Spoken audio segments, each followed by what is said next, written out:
এই ঠান্ডা পানির আবার ইঞ্জিন এইভাবেই সার্কুলার হয়, বুঝতে পারছেন? আচ্ছা, এটার নাম কি?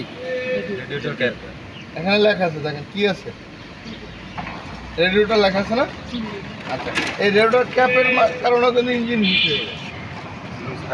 এটা এই দেখেন, একটা চাপ হয় না, এইটা এই চাপ হলে এই যে এখানে একটা গ্যাপ আছে, দেখছেন? এটা আমরা কি করবো, এরকম প্রেশার দিয়া, ঠিক আছে, প্রথমে প্রেশার দিয়া তারপরে এটা লাগাবো। এই যে গ্যাপের সাথে এই গ্যাপের সাথে এটা তুলে তো সমানভাবে বসাইতে হবে, বসাইবে প্রেশার দিয়া এইভাবে লাগাতে হবে, বুঝতে পারছেন? কিন্তু যদি আমরা এটা লাগানোর ক্ষেত্রে ভুল হয় তাহলে এটা খুলে পড়ে যাবে, বা এটার থেকে যদি হাওয়া বের হয় তাহলে ইঞ্জিন হিট হয়ে যাবে।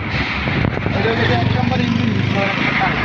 আরেকটা কারণ যদি কোথাও থেকে পানির লিক হয় তাহলে ইঞ্জিন হিট হয়ে যাবে। তারপরে আসেন কুলিং ফ্যান যদি না করে তাহলে ইঞ্জিন হিট হয়ে যাবে, ঠিক আছে?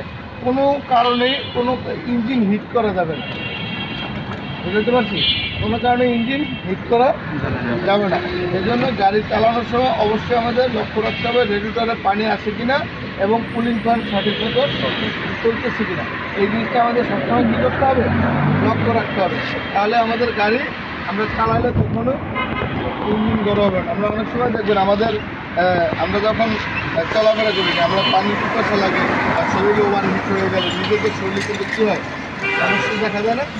গাড়ির ইঞ্জিন